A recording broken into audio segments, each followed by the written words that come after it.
नमस्कार। 9 की 9 खबर में आपका स्वागत। मैं राहुल ओझा आपके साथ। प्रधानमंत्री नरेंद्र मोदी का आज जन्मदिन है। पीएम मोदी आज 74 साल के हो गए हैं। इनका जन्म 17 सितंबर 1950 को हुआ था। अपने जन्मदिन के मौके पर प्रधानमंत्री ओडिशा सरकार की स्कीम पर सुभद्रा योजना का शुभारंभ करेंगे।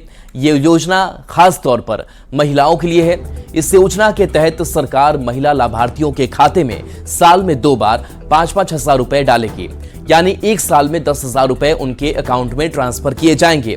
पीएम मोदी को जन्मदिन पर राज से बधाई देने का सिलसिला जारी है।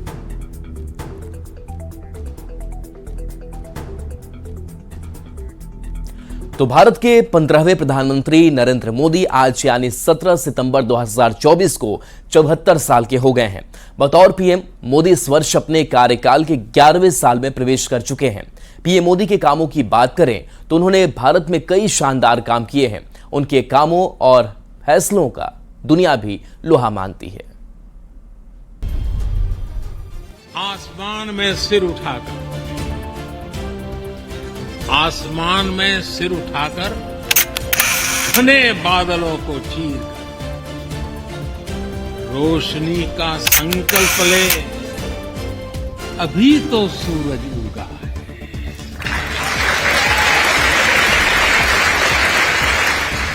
अभी तो सूरज उगा है। दृढ़ निश्चय के साथ चलकर हर मुश्किल को पार कर घोर अंधेरे को मिटाने अभी तो सूरज उगा है। Thank you.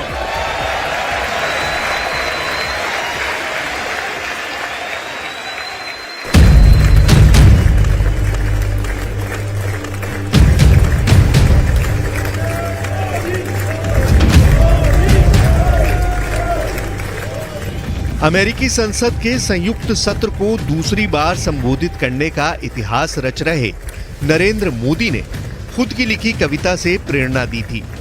इस कविता पाठ पर तालियों की गड़गड़ाहट रुक नहीं रही थी। अमेरिका में नरेंद्र मोदी के नाम पर ऐसा जन सैलाब उमड़ता है जिसे देख वहां के बड़े बड़े नेताओं को रश्क हो जाए। वर्ल्ड लीडर्स की पॉपुलैरिटी चार्ट में वो ऐसे ही टॉप पर नहीं बने हुए हैं। पिछले 2 सर्वे के नतीजे देखिए। टॉप 10 में तमाम नेताओं की अप्रूवल रेटिंग कहां से कहां पहुंची और नरेंद्र मोदी टॉप पर बने हुए हैं।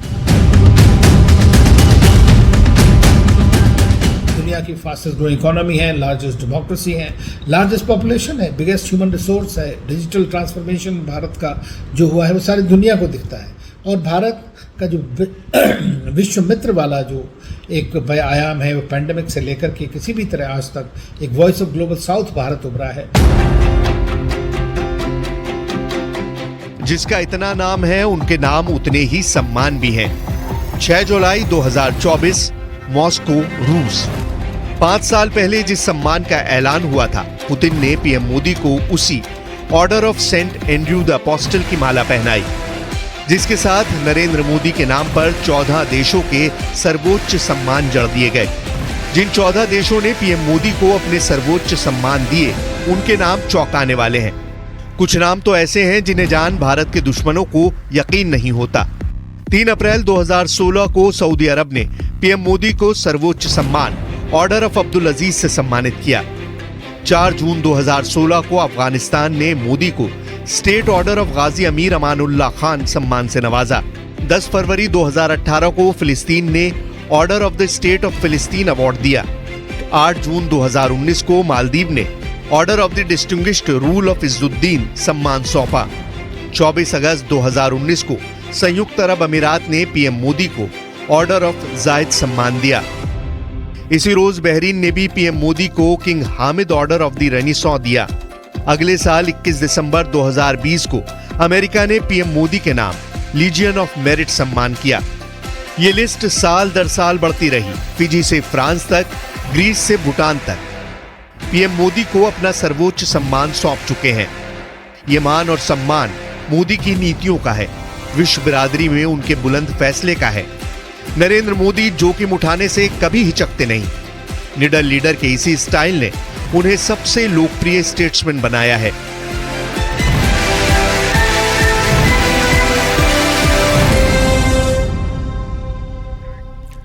आज देश के प्रधानमंत्री नरेंद्र मोदी का जन्मदिन है। इस खास मौके की तैयारी में बीजेपी के कार्यकर्ता जुट गए हैं। दरभंगा नगर विधायक के घर हलवाई की ओर से कई तरह की मिठाई के साथ लड्डू, बर्फी, गुलाब जामुन और बूंदिया बनाई जा रही है।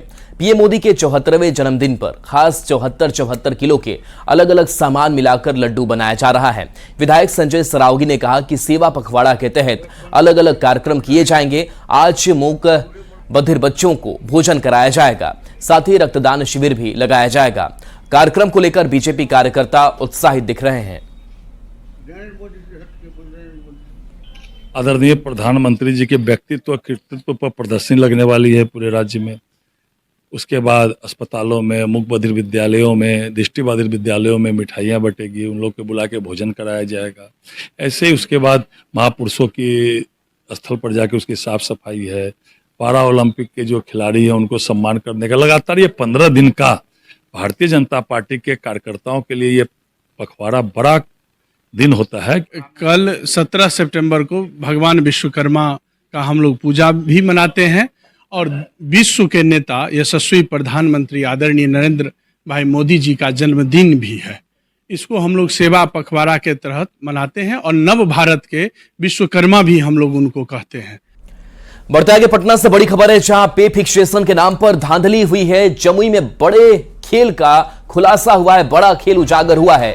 छठे चरण में बहाल शिक्षकों के साथ मनमानी की बात तो सामने आई है। डीपीओ स्थापना पर मनमानी का आरोप लगा है। एक ही तरह के शिक्षकों का अलग अलग इंडेक्स पर फिक्सेशन हुआ। एक ही साथ बहाल शिक्षकों की अब 2 प्रकार की सैलरी बताई गई है। सोनो, चकाई, गिद्धौर में इंडेक्स 3 पर फिक्सेशन हुआ। वहीं झाझा, लक्ष्मीपुर और अलीगंज में इंडेक्स 2 पर फिक्सेशन कर दिया गया। 1 to 5 में बहाल हुए सभी शिक्षकों का फिक्सेशन होना था। फिक्सेशन के नाम पर भारी अनियमितता सामने आ रही है। कुछ ब्लॉक में 1 to 5 बीएड शिक्षकों का अब भी फिक्सेशन नहीं हुआ है। बीआरसी से लेकर डीईओ ऑफिस तक बिना पैसे का काम नहीं हो रहा। रजनीश हमारे साथ फोन लाइन पर है। रजनीश, फिक्सेशन को लेकर के क्या अनियमितता सामने आई है? देखिए, लगातार जो 1 to 5 में बहाल जो बीएड शिक्षक हैं वो फिक्सेशन का इंतजार कर रहे हैं। कई ऐसे जिले हैं जहां से शिकायतों की भरमार है और शिक्षा विभाग को भी जानकारी मिल रही है। जमुई से जो मामला सामने आया है, इसमें डीपीओ स्थापना ने 2 तरह के इंडेक्स पर जो है फिक्सेशन कर दिया है। यानी झाझा, लक्ष्मीपुर, अलीगंज ये ऐसे जगह पर है जहां इंडेक्स 2 पर जो है फिक्सेशन किया गया है। ये और इसके साथ साथ जो बाकी कई ऐसे प्रखंड हैं जहां पर इंडेक्स 3 पर कर दिया गया है। ऐसे में 2 तरह की सैलरी को लेकर शिक्षक परेशान है। बता दें आपको कि फिक्सेशन को लेकर लगातार शिक्षा विभाग का भी इंतजार किया जा रहा है। कोई गाइडलाइन जारी नहीं किया गया है। 22,600 इंडेक्स 3 है, जबकि 21,940 इंडेक्स 2 है। ऐसे में जो मूल वेतन है, इसके साथ साथ एचआरए सभी मिलकर जो है एक तरह से कहा जाए काफी अंतर हो जाता है दोनों शिक्षकों में। जबकि एक साथ बहाल हुए हैं, एक ही तर्ज पर बहाल हुए हैं, तो डीपीओ स्थापना की मनमानी सामने आई है। दूसरी बड़ी बात यह है कि बिना पैसे का कहीं फिक्सेशन नहीं हो रहा है। जो प्रखंड शिक्षा पदाधिकारी होते हैं उनके द्वारा या जो दलाल होता है ब्लॉक से लेकर जो डीपीओ स्थापना तक, वहां पर आरोप लग रहा है। शिक्षक हैं, परेशान है। पैसे जो है 2,500 से 3,000 रुपए लेने के बाद भी फिक्सेशन नहीं किया जाता। कई ऐसी शिकायतें मिली है न्यूज 18 के पास भी। और बता दें, जमुई में यह खुलासा हुआ है जहां पर 2 तरह का फिक्सेशन किया गया है और दोनों एक ही तर्ज पर शिक्षक बहाल हुए हैं और दोनों की सैलरी अब अलग अलग होगी। इसके अलावे जो कई ऐसे प्रखंड हैं जहां पर शिक्षकों का फिक्सेशन हुआ ही नहीं है क्योंकि उन्होंने पैसे नहीं दिए हैं। तो ये सवाल है और लगातार इस सवाल का जवाब न्यूज 18 पूछ रहा है। कई ऐसे बिहार के जिले हैं, प्रखंड हैं जहां अब भी शिक्षक जो है इंतजार में है, क्योंकि जो प्रोबेशन पीरियड है खत्म हो गया था फरवरी माह में ही और मार्च के बाद ही फिक्सेशन होना था। अभी सितंबर माह है, अभी भी लगभग 40% ऐसे टीचर हैं जो 1 to 5 में बीएड में बहाल हुए थे, शिक्षक बने हैं, लेकिन उनका फिक्सेशन नहीं हुआ। राहुल, चलिए, शुक्रिया रजनीश इस अपडेट के लिए आपका। सरसा से बड़ी खबर, जहां चलती कार में नाबालिग लड़की से सामूहिक दुष्कर्म किया गया है। बकरी चरा रही नाबालिग लड़की को गाड़ी के पास बुलाकर जबरन गाड़ी में बंदूक के बल पर बिठाया गया। 2 लोगों पर सामूहिक दुष्कर्म का आरोप है। सदर थाना में प्राथमिकी दर्ज की गई है। तो इस वक्त की बड़ी खबर सहरसा से बता रहे हैं, जहां सामूहिक दुष्कर्म का मामला सामने आया है। नाबालिग लड़की से यह सामूहिक दुष्कर्म का आरोप लगा है। बताया जा रहा है कि लड़की बकरी चरा रही थी और उसी दौरान गाड़ी के पास बुलाकर जबरन उसे गाड़ी में बंदूक की नोक पर बिठाया गया और 2 लोगों ने सामूहिक दुष्कर्म किया। सदर थाने में प्राथमिकी दर्ज की गई है। अनुभव सिंह हमारे साथ न्यूज 18 संवाददाता जुड़ गए हैं। अनुभव, क्या मामला सामने आया है दुष्कर्म का? जी मैं बता दूं, ये मामला जो है सदर थाना क्षेत्र का जो है कहरा कुटी एक इलाका है, जहां की एक नाबालिग लड़की जो है वो बकरी चरा रही थी। इसी दौरान कार पे सवार 3 युवक जो है उसको अपने गाड़ी के पास बुलाया। उसके बाद जबरन जो है उसको अपनी गाड़ी में बंदूक के नोक पे बिठाया और बरियाही जो कि बनगांव थाना क्षेत्र में पड़ता है उस इलाके में उसको ले गया और उसके साथ सामूहिक दुष्कर्म गाड़ी में ही किया। उसके जब वो लड़की जो है हल्ला कर रही थी, इस दौरान जो है कार का जो म्यूजिक सिस्टम जो तेज कर दिया जाता था और एक एक कर 2 लड़के जो है उसके साथ दुष्कर्म किया। एक गाड़ी पे बैठा हुआ था, जो ड्राइविंग सीट पे बैठा हुआ था, लेकिन जो 2 युवक था उसके द्वारा जो है उसके साथ सामूहिक दुष्कर्म किया गया। जी चलिए, शुक्रिया अनुभव इस अपडेट के लिए आपका। तो देखिए, प्रधानमंत्री मोदी का आज जन्मदिन है और इसी को लेकर कटिहार के सिंगारोल आनंदपुर में लोगों में जबरदस्त खुशी है। पीएम मोदी के जन्मदिन को लेकर काफी उत्साह देखा जा रहा है। बता दें कि गांव के मंदिर में बजरंगबली की मूर्ति के साथ नरेंद्र मोदी की प्रतिमा को भी स्थापित किया गया है। लोग उन्हें राम का अवतार मानकर रोजाना पूजा करते हैं। मौके से ज्यादा जानकारी दे रहे हैं न्यूज 18 संवाददाता सुब्रत। लोकसभा चुनाव 2024 में एनडीए गठबंधन को 400 पार सीट नहीं होने पर विपक्ष द्वारा मोदी जी के क्रेज पर सवाल उठाया जा रहा है। लेकिन आपको कटिहार जिला के सुदूर बंगाल से सटा हुआ सिंगारोल गांव की एक तस्वीर दिखा रहे हैं और ये तस्वीर इसलिए भी खास है क्योंकि आज प्रधानमंत्री नरेंद्र मोदी के जन्मदिन है और इस गांव के लोगों ने मिलकर इस तरह से बजरंगबली मंदिर में ही प्रधानमंत्री नरेंद्र मोदी के प्रतिमा स्थापित कर इस जन्मदिन को मना रहे हैं और बाकायदा इसके लेकर इस मंदिर को सजाया गया है और इस यहाँ केक कटिंग की भी व्यवस्था है। इस गांव में एक बच्चा का नाम भी नरेंद्र मोदी के नाम पर है, इसलिए गांव के लोग इस दिन को विशेष रूप से मनाते हैं। मोदी जी ने जब से प्रधानमंत्री बना है वो आए हैं, देश का विकास हो रहा है और देश का विकास के ही कारण से मोदी जी का 3रा टर्म चल रहा है। हम लोग चाह रहे हैं कि मोदी जी और आए और देश का विकास करें और खास करके ग्रामीण क्षेत्र पे विशेष ध्यान दे। आपका बेटा के नाम नरेंद्र मोदी के नाम पर रखे हैं, क्या वजह, क्या मानते हैं मोदी जी? मोदी जी को हम भगवान मानते हैं, राम का दर्जा दिए हैं। तो कैसे मनाते, जन्मदिन को कैसे मनाते? हर वर्ष वही 17 तारीख को विश्वकर्मा के शुभ पूजा के अवसर पर जब मोदी जी का जन्म बर्थडे है उसी दिन मनाते हैं। हर बार केक काटते हैं और केक काटते हैं। ग्रामीण भी आता है। मंदिर में ही मोदी जी को बैठा दिए तो गांव में इसको लेकर कोई विरोध नहीं ना? नहीं है, गांव के सब गांव वाला मिलके हम लोग सब मिलके बनाए हैं। क्या चाहते हैं मोदी जी आए? मोदी जी आए, हम लोग के गांव में और भी विकास है, खुशी होगा मोदी आने से। अब नरेंद्र मोदी को बजरंगबली स्थान में बैठाकर प्रधानमंत्री नरेंद्र मोदी को राम का दर्जा देते हुए इस तरह से उनका जन्मदिन मना रहे, जो अपने आप में एक बेहद खास संदेश है। सुब्रत, न्यूज 18 कटिहार। देश भर में 17 सितंबर से 2 अक्टूबर तक विशेष स्वच्छता अभियान चलाया जा रहा है। इस विशेष स्वच्छता अभियान के तहत लोगों को स्वच्छता के प्रति जागरूक किया जा रहा है। शेखपुरा में भी डीएम ने स्वच्छता के मामले को गंभीरता से लिया है और डीएम लोगों को स्वच्छता के प्रति जागरूक कर रहे हैं। बता दें कि जिले में स्वच्छता अभियान के तहत पंचायत स्तर पर करोड़ों रुपए खर्च किए गए थे और कचरा प्रबंधन की व्यवस्था की गई, लेकिन गांव में कचरा उठाव व्यवस्था चरमरा गई है। जिले में गीले और सूखे कचरे को अलग अलग करने की व्यवस्था की गई थी, लेकिन मॉनिटरिंग नहीं होने के कारण वेस्ट प्रोसेसिंग यूनिट भी बंद पड़ा है। मौके से ज्यादा जानकारी दे रहे हैं न्यूज 18 संवाददाता अजीत कुमार सिन्हा। लोहिया स्वच्छ बिहार अभियान के तहत शेखपुरा जिला के सभी पंचायत मुख्यालय में कचरा प्रबंधन को लेकर आप देख लीजिए, ये जो कचरा है गांव गलियों में जो कचरा है, स्वच्छता अभियान के तहत उसको 2 तरह के, एक गीला कचरा एक सूखा कचरा, इसको प्रबंधन करना था। लेकिन शेखपुरा ज़िले में बंद तो गया है सारे जगह, आप देख लीजिए सभी मुख्यालयों में। एक कचरा प्रबंधन केंद्र जो बना है इसमें लगभग 7,48,000 रुपया खर्च भी हुआ है, लेकिन जो लाभ मिलना चाहिए, स्वच्छता अभियान का जो लाभ मिलना चाहिए वो दिखाई नहीं दे रहा है। पहल की थी कि लोहिया स्वच्छता अभियान के तहत जो हमारे पंचायत है, ग्राम पंचायत है, वहाँ स्वच्छता का कार्यक्रम होगा। वहाँ जो भी कचरा होगा जमा, उससे खाद बनेगा और भी कई जो संसाधन हैं उनका निर्माण किया जाएगा। तो लोहिया स्वच्छ अभियान में हर पंचायत में एक वेस्ट प्रोसेसिंग यूनिट बना था, जिसके तहत सभी गांव सभी पंचायत से जो है कचरा को संग्रहण करके वहाँ पे प्रोसेसिंग करने का था।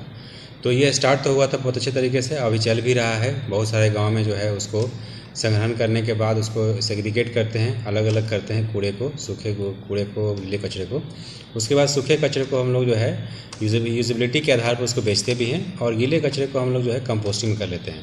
तो कुछ जगह डिसफंक्शनल है, मुझे भी जानकारी मिली है अलग अलग माध्यमों से, तो उसको कैसे ऑपरेशनलाइज किया जाएगा, जिसमें आम लोगों से अपील की जाएगी कि कचरा प्रबंधन का जो यूज हो रहा है उसमें आप सहयोग करिए। गलियों में बेवजह कचरा को मत फेंकिए, नहीं तो गंदगी फैलेगा, तरह तरह की बीमारियां भी फैलेगा।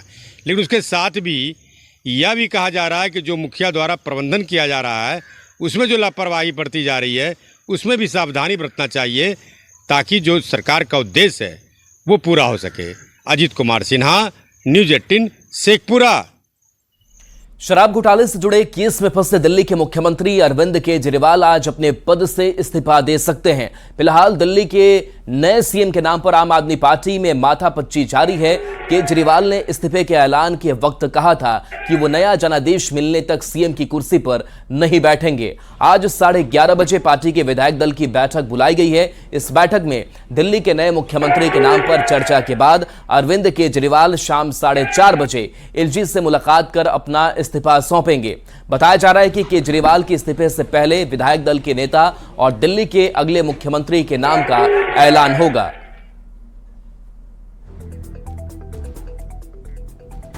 डीजीपी आलोक राज ने पटना में एटीएस का निरीक्षण किया। डीजीपी को गार्ड ऑफ ऑनर दिया गया। इस मौके पर एटीएस के अपर पुलिस महानिदेशक, पुलिस उप महानिरीक्षक, पुलिस अधीक्षक और अन्य पुलिस पदाधिकारी मौजूद रहे। पुलिस महानिदेशक बिहार ने एटीएस की शाखा सूचना तकनीकी, सोशल मीडिया, स्वाट, बम निरोधक दस्ता, प्रशिक्षण एवं अनुसंधान के कार्यों की समीक्षा की और सुधार के निर्देश दिए। साथ ही उन्होंने एटीएस में उपलब्ध विभिन्न प्रकार के अत्याधुनिक शस्त्र एवं उपकरणों का मुआयना करते हुए लंबित प्रस्तावों को जल्द भेजने का निर्देश दिया।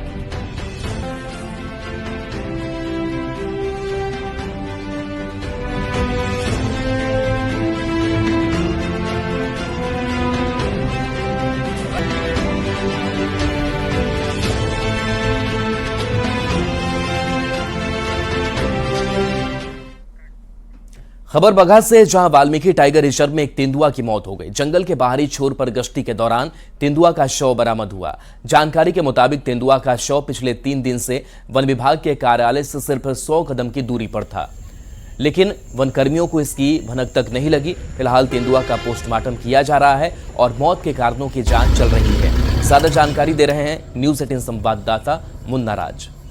इसको मतलब ये इसको मौत हुई है, इसको हम लोग ऐसा भी अभी पोस्टमार्टम करेंगे क्योंकि करीब 2 दिन के पहले के इसको मौत हुआ होगा। इसके ऐसे मैगट्स पूरा फॉर्म हुआ है इसका असर पर। हम लोग इसमें जांच करेंगे किस कारण से मौत हुई, ठीक है। अभी डिटेल पोस्टमार्टम बाद प्लस हम लोग सैंपल भेजेंगे तब डिटेल पता चल जाएगा। इसका एक जैसे जंगल के सटे हुए खेती का मतलब बॉर्डर पर इसको मतलब एक डेड बॉडी मिली है इसको तेंदुआ का। वाल्मीकि टाइगर रिजर्व में फिर एक बार एक तेंदुए की मौत हो गई है और मदनपुर वन क्षेत्र में तेंदुआ के शव मिलने के बाद वन विभाग में हड़कंप है और यह जंगल के ठीक किनारे मृत अवस्था में तेंदुआ पाया गया है। और सबसे बड़ी बात है कि वन विभाग के अधिकारियों को तेंदुआ के मरने की सूचना 3 दिन बाद मिली है। तो निश्चित तौर पर वाल्मीकि टाइगर रिजर्व में जिस तरह से तमाम दावे किए जा रहे हैं जानवरों की सुरक्षा को लेकर और वन गश्ती को लेकर, तो तमाम दावों की पोल खुल गई है। और तेंदुआ के मरने के 3 दिन बाद जब वन विभाग को सूचना मिलती है तो वाल्मीकि टाइगर रिजर्व में हाल के दिनों में किस तरह से लापरवाही बरती जा रही है इसकी भी मिसाल है। फिलहाल तेंदुआ के शव मिलने के बाद हड़कंप का माहौल है और वन विभाग के तमाम अधिकारियों ने उस इलाके की घेराबंदी कर ली है और तेंदुआ के पगमार्क की तलाश की जा रही है और पगमार्क के आधार पर यह जानने की कोशिश हो रही है कि तेंदुआ की मौत कैसे हुई है। लेकिन वाल्मीकि टाइगर रिजर्व के मदनपुर वन क्षेत्र में तेंदुआ का मृत अवस्था में जहां शव मिला है वो इलाका रिहायशी इलाका से जुड़ा हुआ है और आसपास के तमाम इलाकों को स्थानीय लोगों ने अतिक्रमण कर लिया है और अतिक्रमित जमीन पर लोग खेती कर रहे हैं और इसी इलाके में तेंदुआ का शव मिला है। तो फिलहाल तेंदुआ का शव मिलने के बाद हड़कंप की स्थिति और उसके पोस्टमार्टम की कवायद चल रही है। लेकिन लगातार वाल्मीकि टाइगर रिजर्व में हाल के दिनों में जिस तरह से जानवरों की मरने की सूचना आ रही है वो निश्चित रूप से वन विभाग की कार्यशैली पर एक बड़ा सवाल जरूर है। Munna Raj, news 18 Valmiki tiger reserve. Begusarai में प्रशासन की बड़ी लापरवाही देखी जा रही है। आए दिन यहां सड़क हादसे के लोग शिकार हो रहे हैं। बता दें कि NH 28 और NH 31 को दुर्घटनाग्रस्त क्षेत्र घोषित किया गया था, लेकिन फिर भी यहां पर ट्रैफिक पुलिस की व्यवस्था नहीं है। अधिक जानकारी दे रहे हैं न्यूज 18 संवाददाता संतोष कुमार। हाल के दिनों में बेगूसराय का NH 28 और NH 31 दुर्घटना ग्रस्त क्षेत्र जो है वो बनता जा रहा है। हालांकि प्रशासन के द्वारा लगभग 1 दर्जन से अधिक जगहों को चिन्हित किया गया। शुरुआती दौर में वहां पर कुछ पुलिस के जवान भी मुहैया कराए गए थे, उनको तैनात किया गया था जिससे कि दुर्घटनाएं ना हो सके। लेकिन धीरे धीरे जो है पुलिस की लापरवाही बढ़ती गई और जितने भी दुर्घटनाग्रस्त क्षेत्र से वहां से जवानों को हटा लिया गया। अभी हम खड़े हैं खातोपुर में, आप देख सकते हैं किस तरह यहाँ पर जो है कोई प्रशासनिक व्यवस्था नहीं है। लोग सड़क के इस पार उस पार कर रहे हैं, उनको कोई देखने वाला नहीं है और आए दिन घटनाएं होती रहती है। यहाँ जो आंकड़े हैं वो खतरनाक आंकड़े सामने आए। ऐसी परिस्थिति में आबादी के बीच से गुजरता हुआ NH 28 और NH 31 और उसके बारे में जो प्रिवेंटिव मेजर्स थे, सड़क सुरक्षा समिति जो बनी हुई है जिलाधिकारी के नेतृत्व में, उसके जो मानक हैं उसके विपरीत ना तो कोई प्रशासन की व्यवस्था है और ना पुलिस है। पुलिस घटनाएं होने के बाद कुछ दिन तक तो सतर्क रहती है, लेकिन फिर हटा ली जाती है। यहाँ दिक्कत है, बहुत एक्सीडेंट होता है, डेली दुर्घटना होता है। ना पब्लिक को जाने के लिए रास्ता है, ना कुछ। ना यहाँ कम से कम एक पैदल आने जाने के लिए पुलिया होना चाहिए।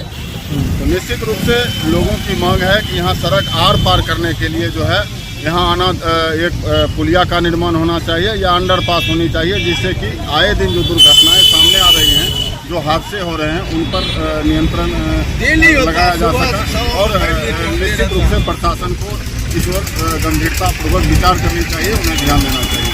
संतोष कुमार, न्यूज 18 बेगूसराय।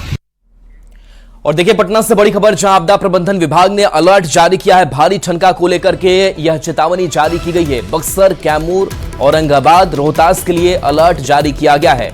लोगों से घरों से बाहर नहीं निकलने की अपील की गई है।